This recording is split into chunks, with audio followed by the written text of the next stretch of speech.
mais um Entre Elas de muito sucesso no ar e com um tema, minha gente, importantíssimo, não é isso, parceira? E que tema? Síndrome do ninho vazio. Olha que hoje muita gente vai se identificar, a começar por Érica. Eu já tô sentindo aqui que esse programa hoje promete, viu, Érica? Confesso que é um tema que eu detalho muito lá no meu Instagram, sem propriedade, né? Falo da minha vida, mas, minha gente, é um sofrimento a tal da mãe, viu? Eu imagino. Pra você que tá aí, sim, o que é isso? O que é síndrome do ninho vazio? A gente vai começar mostrando um vídeo que tá bombando na internet. É uma situação que até virou motivo de meme nas redes sociais. Vamos ver, que é pra vocês entenderem de uma maneira bem simples o que é a síndrome do ninho vazio. Roda aí.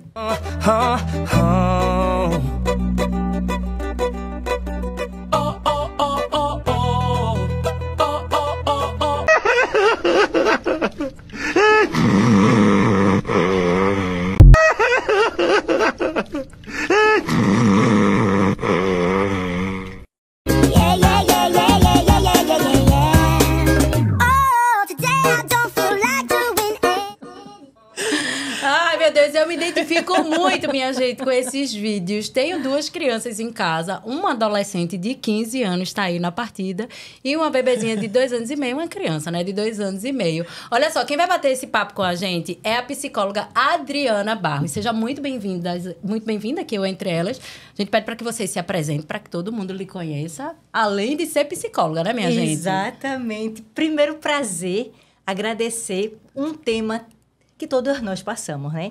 Eu sou Adriana, mãe, não mais de adolescente. Agora, me identifiquei com o vídeo, sentia, ele vai crescer e agora não estou aproveitando tudo sobre ele. Sou mãe, esposa, amiga, gosto de praia, gosto de estar com as pessoas que me fazem bem. Prezo muito por espaços que a gente possa aproveitar a nossa solitude, o que é antagônico ao ninho vazio. Exatamente. Olha isso. Solitude é uma palavra bonita, viu? Tem um significado tão grande. Mas vamos lá, vamos seguir, Érica. A síndrome do ninho vazio é um termo utilizado para descrever o sentimento de solidão e tristeza que muitas pessoas experimentam quando seus filhos saem de casa para começar suas próprias vidas.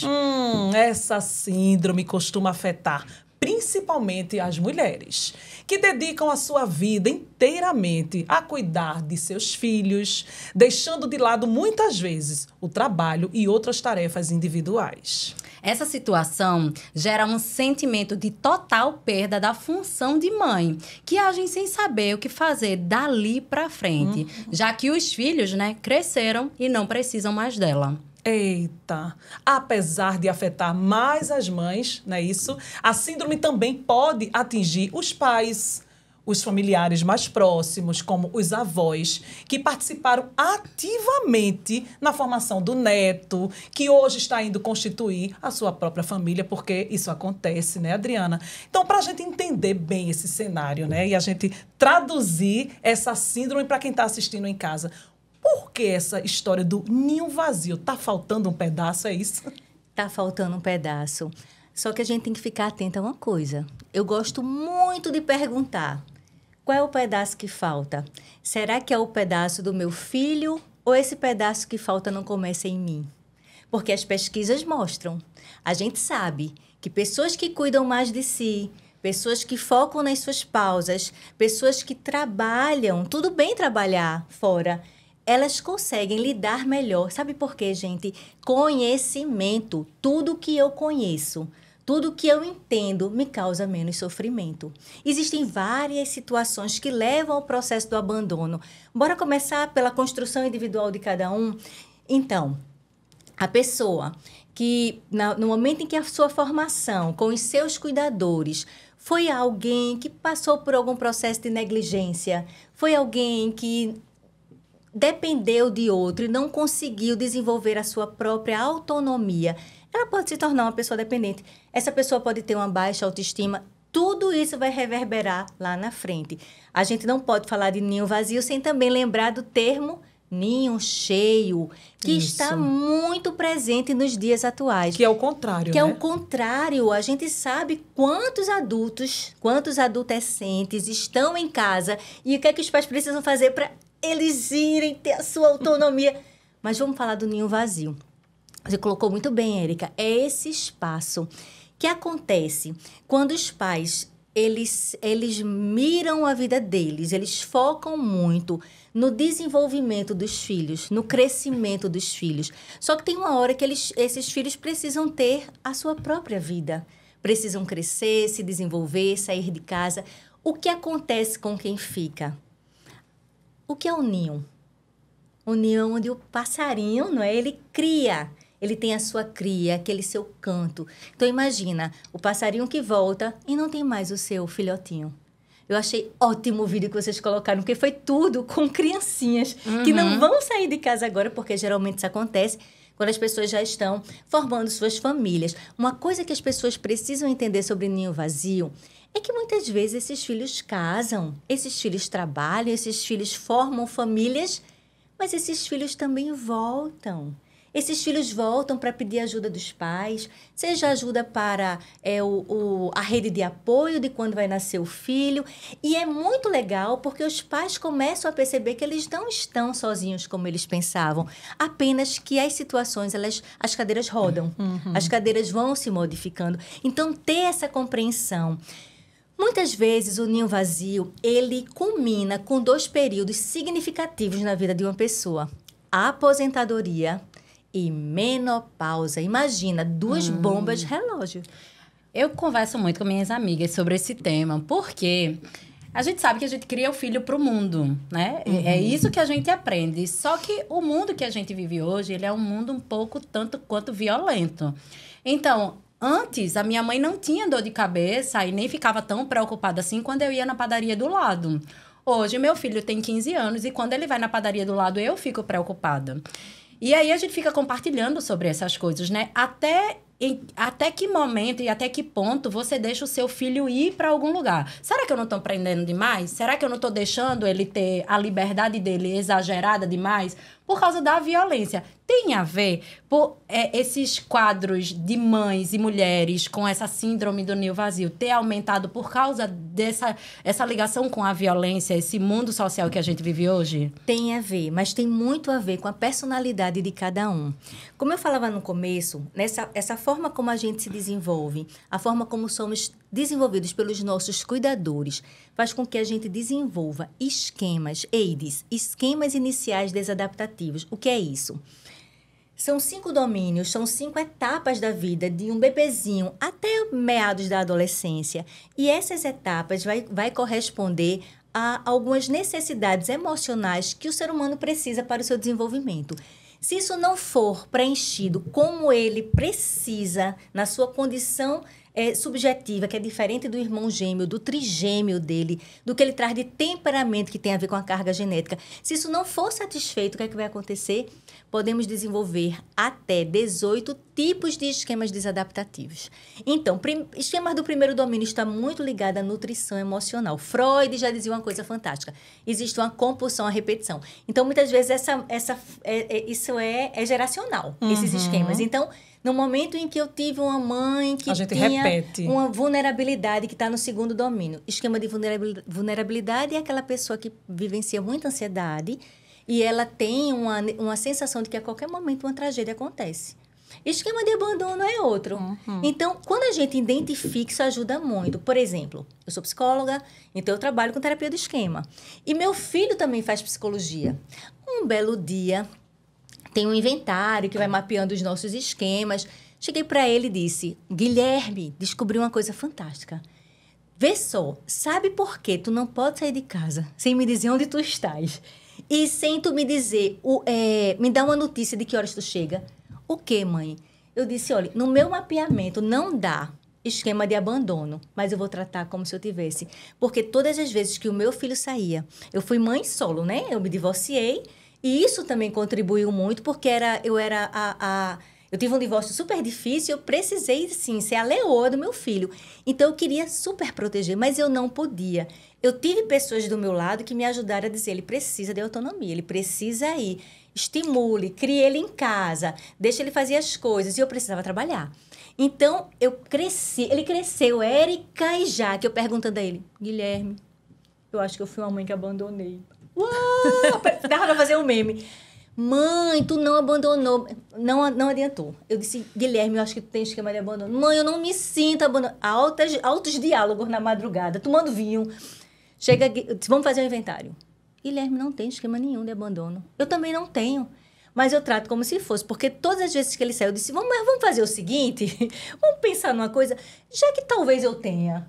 Todas as vezes que tu sair, faz uma coisa, Gui, só me diz com quem tu estás e que horas tu volta. Quando tu puder, me dá uma acordadinha, porque eu sei que tu chegou e depois que eu sei que ele tá ali no quartinho seguro, Érica... O sono é profundo. O sono é profundo. E eu penso que todas as mães passam por isso. E você disse uma coisa interessante. Nessa geração dos seus filhos, do seu filho adolescente, você tem mais medo que ele vá na padaria. Eu também tenho. Às vezes eu tenho medo de Guilherme dirigindo e dentro do carro se pensa se estar mais seguro. Eu insisti para ele dirigir, para ele não andar tanto de Uber. Veja, porque a gente vai escutando as coisas que vão acontecendo, a gente vai sentindo receio. E eu sou mãe de menino, sou mãe de homem, não sou nem mãe de mulher, que ainda dá uma sensação de maior vulnerabilidade noturna, quando estão sozinhas. Isso. Mas as nossas mães também carregavam os seus medos. E como? Muitos medos. As nossas mães também nos prendiam. Eram outras gerações, eram outras fantasias que elas passavam, mas o comportamento é geracional. Agora, que tipos de sintomas, né, a gente pode perceber que essas mães estão sendo aí alvo da síndrome do ninho vazio? Como é que elas percebem que a ausência, seja porque saiu de casa, seja porque foi para a faculdade? Eu já vi mães com problemas porque os filhos ingressaram na faculdade e não estão mais em casa durante todo o dia e tal. Eu também vejo, Érica. Não é, elas sofrem com isso. Então, quais são esses sintomas, né, que essas mulheres e homens e, enfim, família podem identificar e como é que se trata isso? Interessante, porque veja só, para caracterizar a síndrome do ninho vazio, precisa ser a saída desse filho de casa. A saída permanente, a saída onde ele vai constituir família. Às vezes ele vai fazer um intercâmbio, às vezes ele realmente vai casar, às vezes ele vai morar no apartamento do lado, mesmo prédio. Mas aquele quartinho tá ali, eu não tenho mais aquela sensação dessa rede, de ficar no entorno dele. Essa saída para a faculdade, ela vai...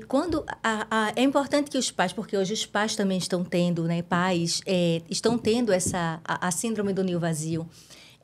É um movimento mais feminino, porque antes as mulheres eram quem estavam mais nessa maternidade. Mesmo, mulheres que trabalham fora. Uma coisa não tem relação com a outra. Você pode ser uma mulher que passa o dia trabalhando e carregar essa mesma sensação. Mas quando essa mulher já está perto da menopausa, quando tem uma aposentadoria, é importante entender... Porque essas situações, elas se misturam. Por que elas se misturam? Quais são os sintomas? São sintomas muito parecidos, porque a tristeza é algo comum. As pessoas confundem muito tristeza com depressão. Não é. Entre a tristeza e a depressão existe outra, melancolia. E a gente pode ser triste. Podemos ficar tristes, podemos ficar melancólicos e também podemos ter depressão. Não tem nenhum problema. O que precisa é que a gente busque se tratar. Senti que estou tendo prejuízos na minha vida, não quero mais sair de casa, tenho um choro constante, não me motivo mais para um projeto. Eu preciso começar a olhar para isso. Então, aquela mãe que esse filho saiu e ela começa a ter uma sensação de perda de sentido, ela não tem um propósito. Essa mãe ou esse pai que não tem um propósito. E esse filho está ali constituindo a vida dele, a gente sente. Essa semana, meu sobrinho... Eu estava no restaurante, o maior vexame. Meu sobrinho liga para mim. Tia, eu já sabia que ele ia casar. Tia, eu vou casar. Mandou uma foto do apartamento. A noiva dele é uma querida. E ele morou comigo. Né? E aí, quando ele falou assim, olha, eu gostaria... Aí ela pega o telefone e diz, olha, você fala bem, vai ser uma coisa intimista... E a gente queria muito que você fosse, eu chamo de padra, né? Que você fosse a padra. Eu digo, vocês sabiam que todas as vezes que eu sou padra, esses casamentos são para sempre? E meu filho, tu fosse padra quantas vezes? Eu disse, uma só, mas a gente não precisa dizer que foi uma só. A gente diz que são todas as vezes. Mas, gente, em pleno restaurante. Tu chorou? Eu chorava. Eita, isso que eu tô vendo. E o guardanapo. Gente. Ele já saiu de casa. E quando ele saiu, época de pandemia, médico precisando sair, eu fazia... Eu não tenho problema de nada. Por favor, tia, eu não posso, tia. Eu preciso se morar em algum lugar. Por favor, não vai não. Fica comigo, eu vou cuidar de você. Veja, eu senti a síndrome do ninho vazio com um sobrinho filho. O meu ainda está em casa, mas fala muito de se casar. E aí vem um preventivo. Qual é o preventivo? Quando a gente sabe que pode passar por isso começa a funcionar como um processo de prevenção, gente. Olha aí, Érica. Então, Se Érica, o que é que eu prepare. fiz? Eu já visualizei um apartamento para o meu filho. Eu já combino com ele como vai ser mais ou menos a vida dele. Esse lugar eu comprei, possivelmente vai estar pronto daqui a um tempo. Que tal a gente preparar para você? Se envolver. Se envolver. Isso, perfeito já, que a palavra é essa. Se envolver no propósito do filho é uma grande prevenção, não é? Ser amiga de filho. Trazer os amigos de filho para dentro da tua casa, gente. Quando a gente constrói essa relação de diálogo, muitos pais chegam para mim e dizem, esses filhos não conversam comigo. Tá. Eu comecei, quando criança, conversando com ele. Meu filho tem 21 anos. Quantas vezes a gente senta e relembra as brincadeiras, as músicas, as cócegas, as nossas brincadeiras, que só era de nós dois. Quando a gente fala, os dois começam a rir, porque isso foi constituído numa relação de envolvimento. Então, as mães, sugestão, se envolvam com seus filhos, se envolvam, tragam para perto, participem dos projetos deles, desde dos projetos escolares. Seja presente, mesmo que você trabalhe. Telefona para ele, faz uma chamada de vídeo. E aí, tá tudo bem, já lanchasse? Olha aí, comesse o quê? Tu mesmo fizesse tua comida. Poxa, tu fizesse tua comida. Então, esse movimento vai fazendo com que a gente participe da vida desse filho. E depois as emoções só são revigorantes e não vazias. Rapaz, eu tô aqui tendo uma aula, porque eu sou a mãe que a toda formatura, a toda festinha, eu fico, ai meu Deus, tá chegando a hora, ele vai sério, embora. É sério isso. E engraçado que eu tinha muito essa percepção, porque eu fui essa criança adolescente criada para o mundo.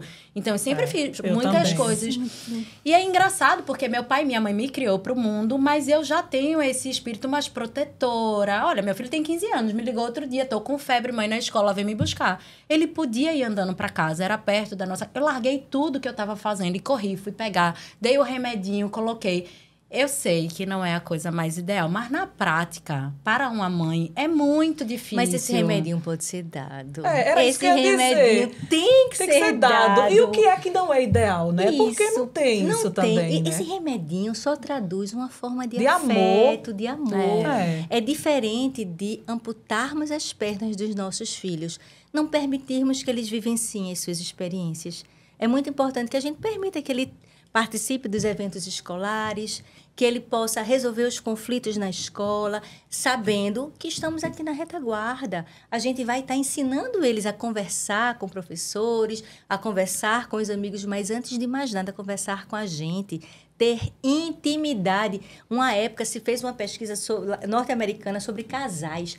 Casais que tinham intimidade. Vê que coisa fantástica. Casais que tinham intimidade, que brincavam um com o outro de pi-pi-pi-ti-ti, catocotototó. Eles tinham um tempo de vida mais longo, porque não tinham medo da vulnerabilidade, não tinham medo da exposição. Então, quando a gente traça uma relação de confiança, claro que os filhos vão ter seus segredos, nós também, eu até aconselho, todo mundo tem que ter um segredo. É muito bom você guardar uma coisa que é sua, que você quer compartilhar nos seus momentos de solitude, mas respeitar esse tempo, mas criar intimidade com as pessoas que estão na nossa relação familiar, no nosso dia a dia. Deixa eu trazer um exemplo de uma pessoa que escreveu pra gente, não foi, Érica? Pra gente trazer aqui para essa conversa, é Sônia, de Recife.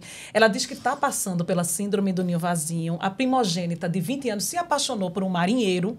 E aí esse marinheiro mora no Rio Grande do Sul. A filha arrumou as malas e foi embora com o marinheiro. Aí ela disse o seguinte: olho hoje para a cama dela, para as roupas, fotos e só choro. É um vazio tão grande que parece que o coração foi arrancado. Estou tentando aprender a deixar ir. Filhos não são nossos. O que me chamou a atenção foi que ela tem a consciência, mas ao mesmo tempo ela tem a dor da perda, né? Tem hora que a gente não consegue controlar. A consciência, né? A gente tem. Eu tenho certeza que várias mães têm a consciência do eu preciso deixar o filho seguir. Mas o aperto no coração Vai existir a vai saudade. existir. E tem uma relação, ela escreveu isso, eu queria até pontuar.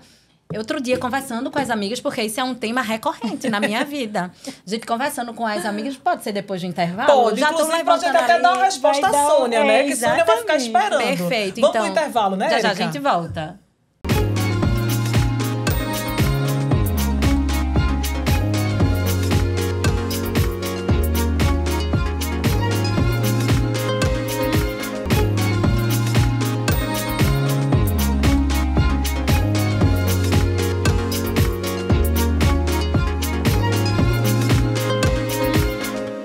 Eita, estamos de volta. Esse papo que hoje tá tão bom. Eita, Érica se identificando tanto. Eu aqui Muito. só aprendendo com essas duas. Menina, a propósito, vem cá. Tô Ai, sentindo tu o cheiro daqui. Tu tá sentindo Tô o cheiro. sentindo. Érica, tu tá tão cheirosa, amiga. Menina, olha isso aqui. Deixa eu te mostrar. Ah, rapaz. É o desodorante antitranspirante da Rosa Selvagem, minha gente. Uma delícia, né? E ele Gente, clareia. Clareia, eu né? uso. Você tá usando também, maravilhosa. maravilha. Tu usa, ela usa, eu uso. Olha Minha só. gente, muito bom. Deixa eu sentir, cremosinho, mulher. E ele tem uma proteção Malaleuca. Malaleuca. Até a gente tá aprendendo até com ela. de Deixa as axilas protegidas por até 48 horas. Que delícia. Peraí. Delicioso. É muito E o cheiroso. tamanho? Peraí que eu tô sentindo mais o cheiro dele, amiga. É bom Ai, demais, minha Ai, que gente. delícia. Olha que danado. E o de precinho homem, que de bicho cabe grande. no pulso. Precinho que cabe no pulso. 85 ml. De né? pura proteção. E o precinho, minha gente, R$19,99. Você Menina. encontra... Não, é isso mesmo. É só R$19,99. R$19,99. Deste tamanho, cheiroso, clareia as axilas. E você encontra em todos os shoppings e farmácias de Pernambuco, né? Deixa eu acrescentar só mais uma informação, que ele ainda dura 2 meses. Eu comprei, menina, o meu já tá quase passando de 2 meses. Bom demais. Rosa Selvagem, tão grande quanto você. Muito e ainda com a bom. participação especial da psicóloga. Menina, Exatamente, mas produto bom é arrasou. assim, rapaz. Todo mundo usa. Preste atenção no que disse Neide, também que mandou pra gente de Olinda. Foi a melhor coisa que me aconteceu. Hoje, eles estão bem e crescendo. Ela está se referindo à saída dos filhos da casa. Mas veja o que ela disse. Estão crescendo na vida. Em casa, não faziam nada. Eu era muito protetora e criei filhos dependentes e preguiçosos. Eita. Parece minha cunhada falando. É mesmo? É. Minha cunhada disse que um dos filhos dela, ela tem 3 homens. E aí, quando casou o último, ele fez um bolo e convidou ela para ir para lá, para casa dele. Ela disse que quando chegou assim, imaginava que ela ia entrar assim, né? Um pé aqui, outro pé acolá, porque era assim em casa. É. Era do tipo que tirava a calça inteira e deixava ali pelo avesso. E a gente, quando ela chegou na casa dele, tudo arrumado. Ele fez o bolo. Ela ficou passada. Ela ficou felicíssima porque, com certeza, os filhos da Neide tiveram modelos. Neide deve ter sido um bom modelo para o filho. Em casa ele estava acostumado, mas a gente não deixou de aprender. Lembra quando eu falei que Freud fala que existe uma compulsão à repetição? Sim. Então, no momento em que Neide possivelmente organizava as coisas, por mais que ela achasse que ela estava fazendo esses filhos serem Protegendo independentes demais. e protegidos, quando eles saíram, eles aprenderam bem direitinho Tá vendo? a Que tarefa de interessante, casa. né? Adriana, e nada tem a ver, que fique claro, com ingratidão, né? De De quem vai. jeito nenhum. Porque tem muito disso, né? A sociedade fala, olha, foi embora, filho ingrato, que não fala com a mãe, que não tá sofrendo. Não só mãe, né? Mãe, pai, familiar, tá todo mundo sofrendo. E vai embora, não tem nada a ver, né? A gente permitir, de fato, a deixar eles irem, dar a bênção, pode ir. O coração tá apertado, mas não é pra dizer que tá apertado. Mas estou aqui, né? Estou aqui, pode voltar quando quiser, né? Nossa, é difícil colocar em Muito prática. A gente difícil. falando assim, parece ser fácil. Na prática, aquela coisinha que você cuidou com tanto amor e carinho, e que você protegeu, e que você se doou, né, 100%. Ai, gente, é difícil. Deixa eu aproveitar que está quase acabando aqui para Adriana deixar uma mensagem para o coração de Érica e para o coração de tantas mães que estão assistindo a gente agora, né? Toda a família que assistiu entre elas, exatamente para que essas pessoas estejam preparadas para esse momento. Não tem os filhos em casa, mas tem um mundo acontecendo. O que essas pessoas podem fazer para aproveitar esses momentos em que eles já se foram? Eles já se foram, mas eles estão vivendo, estão bem. O que é que essas pessoas Você podem já fazer? respondeu. A mensagem que eu deixo para a Érica, para as pessoas que estão acompanhando a gente, é a mesma que eu deixo para mim. Lembrar que eles estão vivos, que eles estão bem. confiar na nossa criação, confiar no modelo que estamos deixando para ele, confiar na nossa construção, na nossa cria, no que a gente está criando, no que a gente está deixando. Isso em relação ao filho. Em relação a gente, lembrar da pessoa especial e maravilhosa que a gente é. Né? Porque quando a gente olha para a gente, percebe o nosso propósito, o nosso esforço, a nossa luta e a nossa construção. Eu gosto muito de que as pessoas, eu digo isso aos meus pacientes, olha a sua linha do tempo. Veja que você estava aqui, que você chegou até aqui. Valorize quem você é. Eu sei que tem muitas pessoas que ativam crenças, todos os seres humanos, ativam às vezes crença de desvalor, crença de desamparo, crença de desamor, que são as chamadas crenças disfuncionais na psicologia, mas também existem as crenças funcionais, que é o que nos trouxe até aqui. As crenças funcionais são valor, amorosidade e eficácia. Então, se eu sou eficiente, se eu acredito no meu propósito, bora seguir. A gente não está dizendo que não terão altos e baixos, que não terão problemas. Sempre vocês conhecem alguém que não tem problema na vida? Não, mas a gente pode aprender a lidar. Agora, ficar atento. Se essa dor está insuportável, se eu estou sem sair de casa, se eu virei uma planta, se eu estou vegetando na minha própria casa, bora procurar ajuda. Porque, com certeza, aí pode ter uma alteração química. Se trata síndrome do ninho vazio, também com fármacos. Mas é importante que se procure profissionais da área de psiquiatria para trabalhar com isso e que as pessoas possam buscar ajuda na psicoterapia, porque a partir do momento que elas vão se conhecendo, elas vão tendo de volta uma coisa incrível, elas mesmas, entre elas. Que maravilha, gente. Muito bom, né, Muito obrigada, Adriana. Foi uma aula, assim, para mim e para todo mundo que está assistindo, porque é exatamente isso, se encontrar, né? Independente dos filhos, do marido, da vida. Muito obrigada, foi um papo gostoso, muito bom, né? Só lembrando para quem está em casa que daqui a pouquinho, a partir das 4 horas da tarde, tem o Arraial da TV Jornal no Parque da Jaqueira. Então, forrozinho não perde. Bom, gostoso. Hoje e amanhã, viu? Hoje e amanhã, no Parque da Macaxeira. E eu disse o parque de onde? Da Jaqueira. Não, foi. menina, Parque da Macaxeira. Ai, Eu meu entendi Deus. Macaxeira. Eu também, eu acho que eu disse Macaxeira. Hoje- É no Parque da Macaxeira. Parque da Macaxeira. Hoje e amanhã, simbora forrosar, 4 horas da tarde. Tu vai, né? Vamos embora, vamos chega. embora. Tchau, minha gente. Beijo.